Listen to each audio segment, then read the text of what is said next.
Hello everyone, this is Dwight Woods, the Jeet Kune Rebel, and welcome to episode number 23 of the I Love Jeet Kune broadcast. Today's topic is the one about the business of Jeet Kune.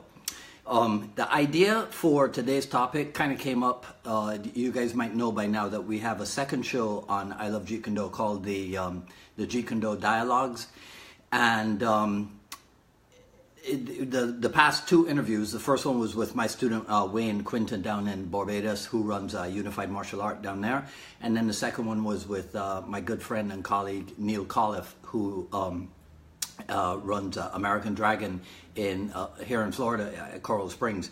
And so the idea came up somewhat as a result of some of the stuff that we touched upon in those two episodes, since Wayne and Neil are both full-time Jeet Kune school owners.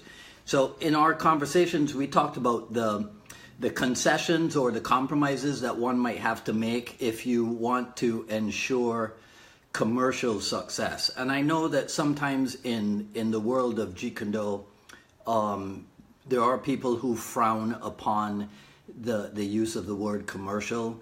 I can remember my teacher saying, hey, look, if you take even $1, you're commercial. And so sometimes there might have been a period where, oh, I forgot to show today's shirt. So there we go, Jun Fan Kung Fu Institute. Okay, hopefully Jenny's okay with that. So in the old days, there was somewhat of a stigma attached to the whole idea of being commercial. As I've said on previous broadcasts, in the old days, a lot in JKD was reactionary and revolutionary, and so one of my takeaways, and maybe it was just my mistake, but one of my takeaways was essentially anything that the commercial schools, as we call them, were doing, then we were going to do the opposite of that. So as soon as you start talking about making money with martial arts in general, or with Jeet Kune in particular, somebody somewhere is going to get upset, right? And I think that with some people, the reason, I guess, is because Bruce Lee is known to most people as maybe a martial arts actor, right, first and foremost. And so some of them either forget or they don't know, they're not aware of the fact that Bruce Lee was a martial arts school owner in Seattle. Then I guess we could say a co-owner in Oakland with James Lee, and then again a school owner in Los Angeles, Chinatown. So there's fraught evidence that that Bruce Lee was a martial arts businessman, right? One piece of evidence, I think, is right here in one of my favorites. You guys see me holding this book up just about every week, Jeet Kune, The Art and Philosophy, written by my teacher, Dan Inasano. So in here on page 72, I think it is it 72? No, not 72. 74 and 75, right? So this is where you can find depictions of things like Bruce Lee's membership cards for the different Jun Fan Kung Fu Institutes. There's a picture of his personal stationery, right? So that's envelopes, writing paper, even the Jeet Kune pin. And then there is the infamous, and I'm going to mess this one up now, but there's the infamous pictures of his business cards, right? So where we see Bruce Lee's depiction of his prices and what have you. So he's not somebody who was afraid to let you know how much it was going to cost to train with him. So that's right here on page 79, right, is the photograph, the infamous photograph of the business card, right?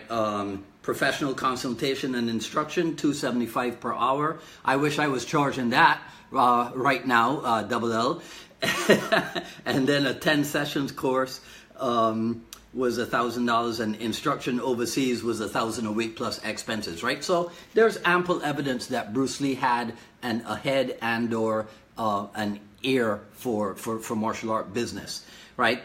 And again, all of it was high class because it was designed to impress and people who are on the receiving end of it, and present him in a particular light, right?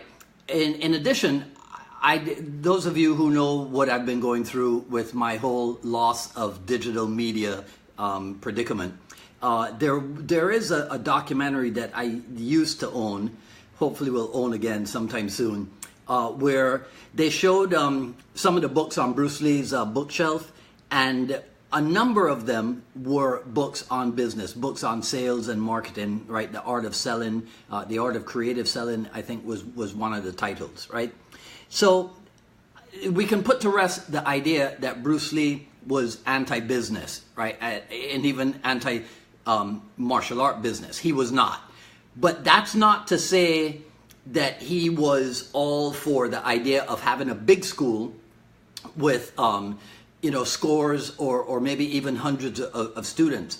Again, in the Art and Philosophy book, right, on this one is page 50, I think. I'll read it to you. It says here, Bruce hated big classes. He felt that the only way to maintain the quality of instruction was to teach each student on a one-to-one basis. Now, I'm going to read that to you again because this is important. Bruce hated big classes. He felt that the only way to maintain the quality of instruction was to teach each student on a one-to-one basis. Now, I'm going to tangent off here for a second and express my thoughts on this particular aspect, right, of teaching. I disagree with Bruce Lee that one-on-one is the only way to maintain the quality of instruction. Now, don't misunderstand what I'm saying. Don't get me wrong. I understand perfectly what he's saying. But I think that it might be more accurate to say that a good way to maintain the quality of reception of the instruction is in a one-to-one setting. See, if I'm teaching 20 students at a time, because I'm teaching 20 students, there's no automatic degradation of the quality of my instruction. But because it's 20 versus 1, there might not be as, intimate a reception of what it is that I'm teaching. That quality, so I think the quality of the reception of the instruction is maintained on a higher level in the one-to-one setting, if you understand what I'm saying, right? Do you get the difference? Does that make any sense, right?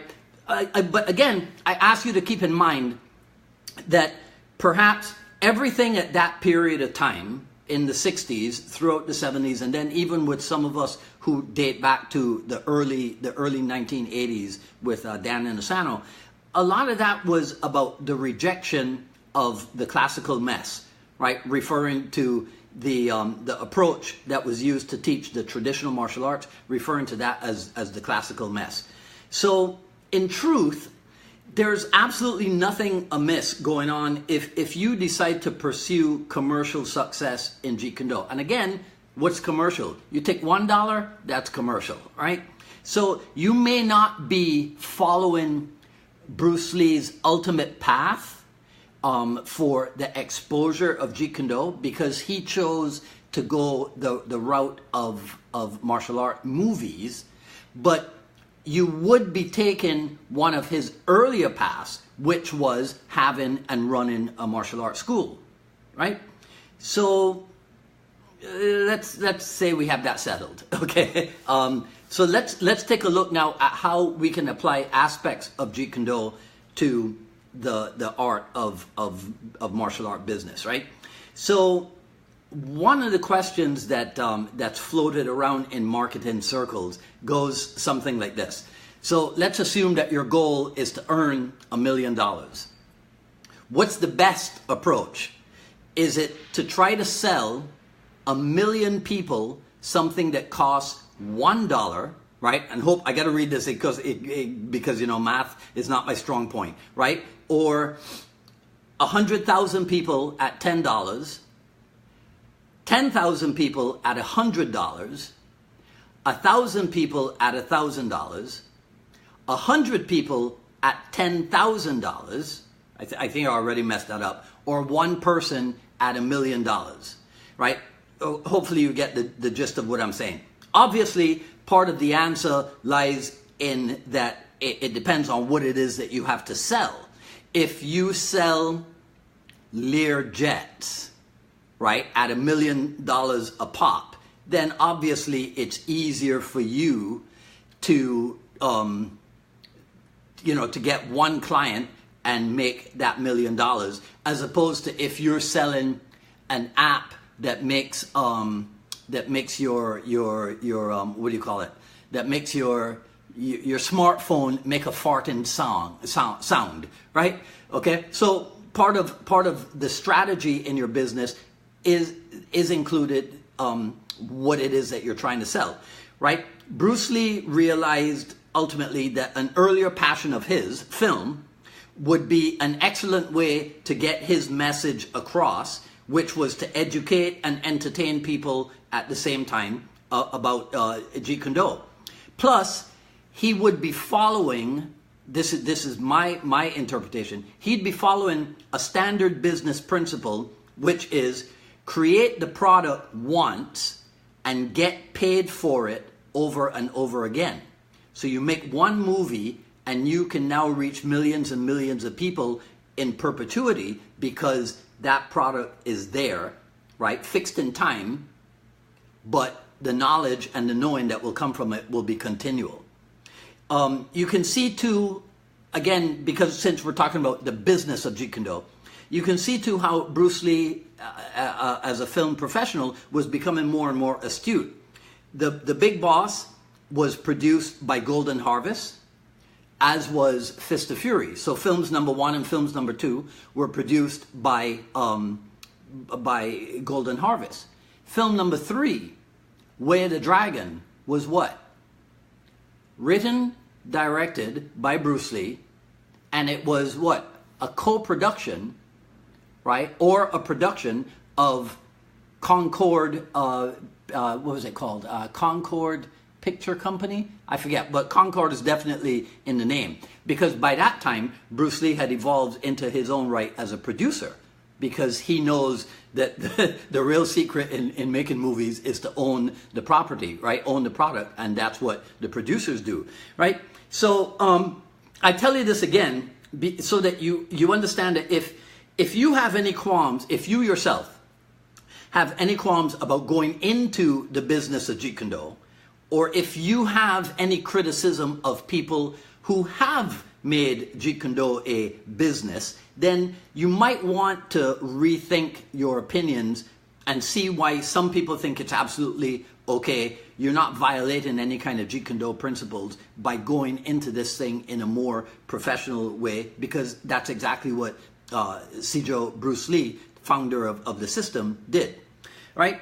So let's talk about another marketing principle. So you hear this one bandied around in business circles, and it's the idea that you sell people what they want because nobody buys what they need until and unless it's like an emergency situation. So here in Florida, the beginning of June is the start of the hurricane season. Right? Well, nobody actually wants to go out and prepare, and buy hurricane supplies.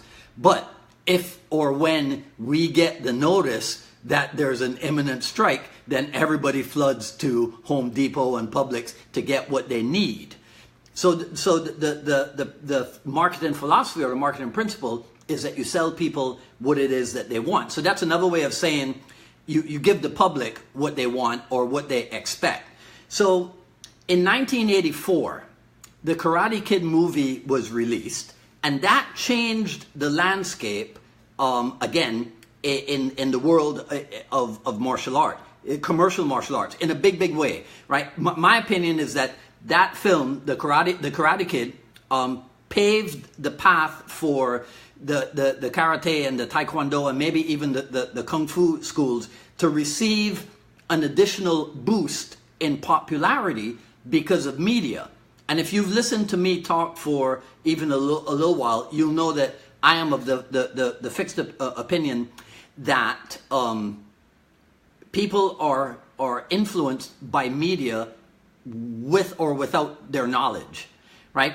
Now, there was a significant difference of impact between the impact of this movie, right, The Karate Kid in 1984, and a predecessing blockbuster, Enter the Dragon. So Enter the Dragon is what, 1973, Karate Kid is 1984.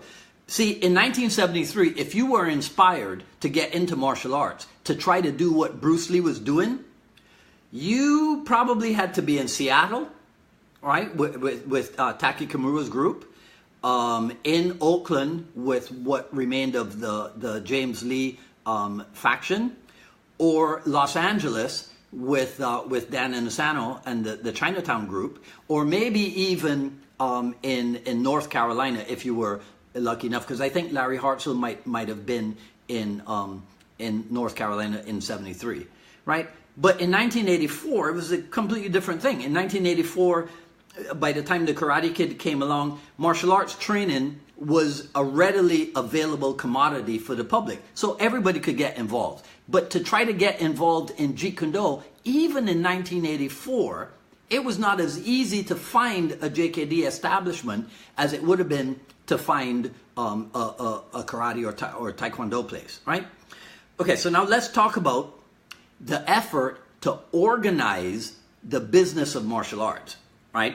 I think in this regard, EFC, the Educational Funding Company, they might be the granddaddy because they've been around since I don't know how long. I mean, to the best of my knowledge, if I recall correctly, they were first a tuition billing company, or what you call a tuition management company, right? And then I think it was afterwards that they expanded into the business consultant part, probably right around 1984 with the success of the Karate Kid.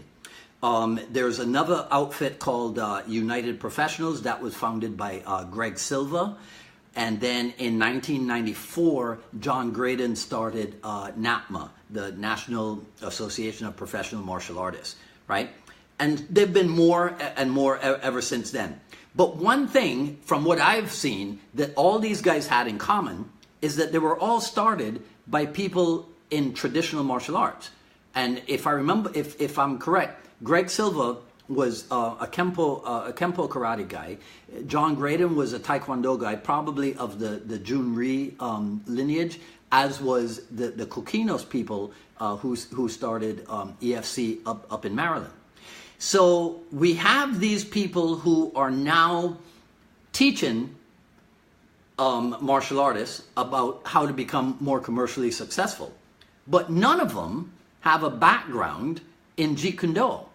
So they're hardly going to be able to translate their practices for the likes of a Jeet Kune instructor who is intent on doing things in a radical way, but still wanted to enjoy the fruits of the martial art commercial success. So what do? So to me, the thing to do, or the thing to have done, is to apply what I call the 4 tenets of Jeet Kune. So tenet number 1, you research your own experience for the truth, right? Okay. Now, what that research could have revealed in the 1980s and maybe even in the 1990s might no longer be true today. In other words, in the 1980s, your research may have led you to discover that there was a hunger for more and more knowledge about Jeet Kune. So if you had been training at Jeet Kune seminars with the Jeet Kune notables, you know, with the Dan Inosantos and the Tim Tackett's and the Larry Hartsells and the Chris Kents and the Cass Magdas and the Paul Vunaks and the Ted Wongs and whoever, then you might have been inspired to do what your heroes were doing, right? And that would lead you to open up a warehouse school. But you might not be that interested in learning much about the business of running a martial arts school because JKD, revolutionary, anti-traditional, non-classical approach, right? In the 1990s, if your school was still around and you had not become a serious student of the martial art business, then when UFC 1 hit and Brazilian Jiu-Jitsu became the in thing, the next shiny object and the talk of the town, then you might have experienced a significant drop in your numbers unless you had studied business and you had learned to do what my business mentor Dan Kennedy says, build an iron cage or an iron fence around your herd, right? So this leads me to this thought. How is it that something like Brazilian Jiu-Jitsu, and now please people don't get up in arms against Dwight Woods. Brazilian Jiu-Jitsu, obviously a phenomenal martial art, right? Now, but it's partial because its emphasis appears to be, again, I could be wrong, appears to be on the ground fighting. So it's partial. How is it that something partial came along and supplanted something that preaches totality? How is that possible? But that's going to be a topic for another broadcast at another date. So stay tuned, right? But for now, I'll say maybe hype, which is not necessarily a bad thing, and consistent promotion, right? Okay. Tenet number 2, because this is what we're talking about, how to approach the business of Jeet Kune. Tenet number 2 is absorb what is useful. So if there were no Jeet Kune consulting companies out there, then you would have to look at what it is that they were using, what it is that they were teaching, what it is that they were advising people to do. You have to look and see what it is that's working, and then you need to interpret or reinterpret that in order to stay true to the Jeet Kune ideals, right? So that can bring us to what? The belt ranking system, right? This is something that Neil and Wayne and I discussed, right? And this is a topic where you will get quite a number of different opinions. There are people who will say, okay, use it only for the kids, not for the adults. There are people who will say, nah, use it for the whole school. There are people who will say, do not use any kind of belts or any kind of ranking system whatsoever. Then there are some who will say, no, you should have some kind of ranking system. And then there are some who will be a little bit more articulate, and they will say that you should have some kind of a colored ranking system. So again, what's important might be to investigate why is it that schools do use a belt system. From what I understand, it's recognition and reward, which, as I've said before, you know, kind of like the Boy Scouts, that's not an evil thing. So you have to ask yourself, is there anything wrong with recognizing and rewarding the hard work that your students are putting in, day out, week in, week out, month in, month out, year in, year out, with you at your school, right? Also, you have to ask yourself, is it or is it not true that recognition and reward is a huge contributing factor to the retention of students? Because we are talking about commercial success. So as legendary sales trainer Brian Tracy has been known to say, business owners, and that includes martial arts school owners, right, should focus every day on 2 primary tasks: creating new customers and keeping the customers that you have. So in the martial art business world, you hear them talk about that all the time. There's got to be promotion and advertising and marketing to bring people in at the top of the funnel. And then at the bottom of the funnel, you've got to be sure that not as many people are going out the back door, right? I think it was John Graydon or somebody who coined the phrase, put a lock on the back door or something, right? So that you don't have students coming in the front door, but then as many students going out the back door, because that is not a recipe for success, right? So that brings us then to tenet number 3, right? Which is reject what is useless. So let's say that you decided to adopt the belt system of your colleagues in the traditional arts, because after all, that's what everybody's telling you to do. I'll tell you that I had a conversation with, at the time he was the vice president of NAPMA, and we were talking about the whole kids enrollment thing and what have you. And I told him that it was never my intention, it was never going to be my intention to have more kids enrolled at my Jeet Kune Do school than adults, because to me, Jeet Kune Do was not primarily, not even essentially, but the things that you would have to do in order to grow your kids' enrollment, there were certain things that I wasn't willing to do. It's what I call karateizing your Jeet Kune Do school. There were certain things that I wasn't willing to do. And he said, yeah, Dwight, I kind of understand what you're talking about, but imagine if you did. And to be honest, I see what he means, because it's always easier. I think it's true. It's probably easier to enroll kids into martial arts than it is adults, right? Except unless you are a Muay Thai or MMA or Brazilian Jiu-Jitsu place. And even then, I haven't studied, I haven't done any research on it.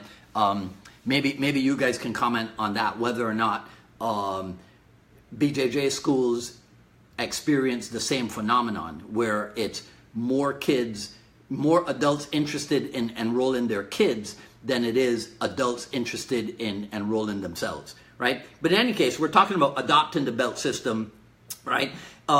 If you start there, you start adopting stuff, then you might be tempted to adopt some of their other methods, right? So if you learn from them that people tend to shy away or maybe even drop out when it comes to the sparring, right? Then you might decide to de-emphasize the use of sparring in your Jeet Kune Do school, which one could say is a violation of the Jeet Kune Do principle that sparring is the ultimate testing ground for technique.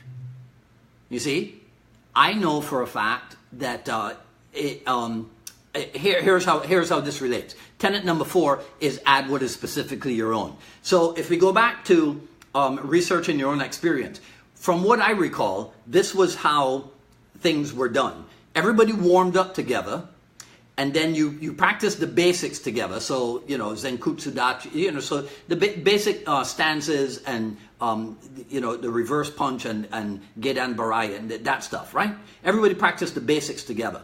But then you would split off into different parts of the training room. And so the white belts would work on the white belt material, the yellow belts on theirs, orange belt on theirs, green, purple, brown, whatever, what have you, right? And then you would come back together towards the end of class for the sparring. And that's where, you know, the naturally aggressive people would beat up on the not so naturally aggressive people. So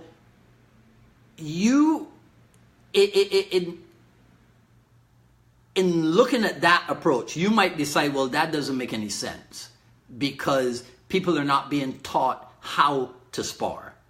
It really is just what they can bring to the table, right, or to the ring on their own. Well, see, but a yellow belt isn't necessarily ready to spar. So in the genius system that is Jeet Kune Do, you might end up developing sparring drills like the ones here. So in Junfan Jeet Kune Do, the textbook, right? Page 155. There's a thing here called I can't show this to you. There we go. There's a thing called progressive sparring drills, right?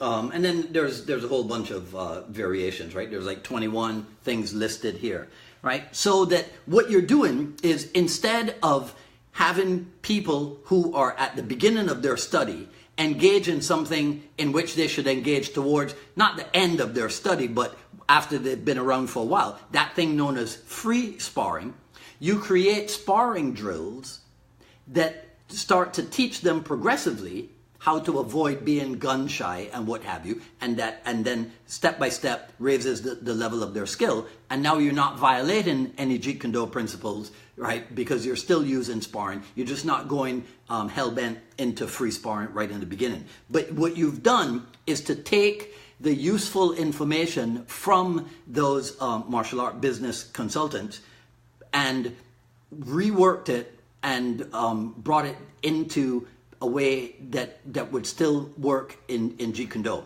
So I'm gonna pause there. Obviously, there's more to talk about when it comes to the business of Jeet Kune.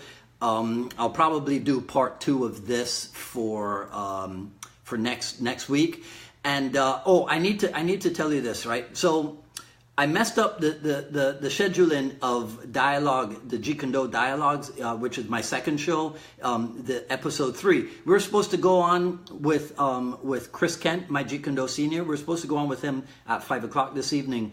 But I messed that up, so we're not going to be able to pull that. And I know that's going to be disappointing for a lot of people, but hold your horses. We will be on Chris Kent and I next Thursday. The time is still to be confirmed, but I think it will be around 2 p.m. Eastern time, Miami time. And so if I don't do an episode of the dialogues, then we won't see anything until next Thursday. But if I do an episode, it'll probably be on Friday, again, around that standard time of 3 p.m., 4 p.m., 5 p.m., or what have you, right? I keep reminding you to check us out at I Love Jeet Kune, where you can find Volume 1 of the Quick Skill series. And I keep promising you that the YouTube channel and the SoundCloud channel are coming. They are coming. Again, like I said at the top of the show, those of you who know what I've been going through with the digital media loss, right? You'd understand why that's been delayed somewhat, right? So, okay, thanks for tuning in, guys and girls. So until next time, this is Dwight Woods, the Jeet Kune Rebel, signing off. Y'all have a good rest of the day. Take care.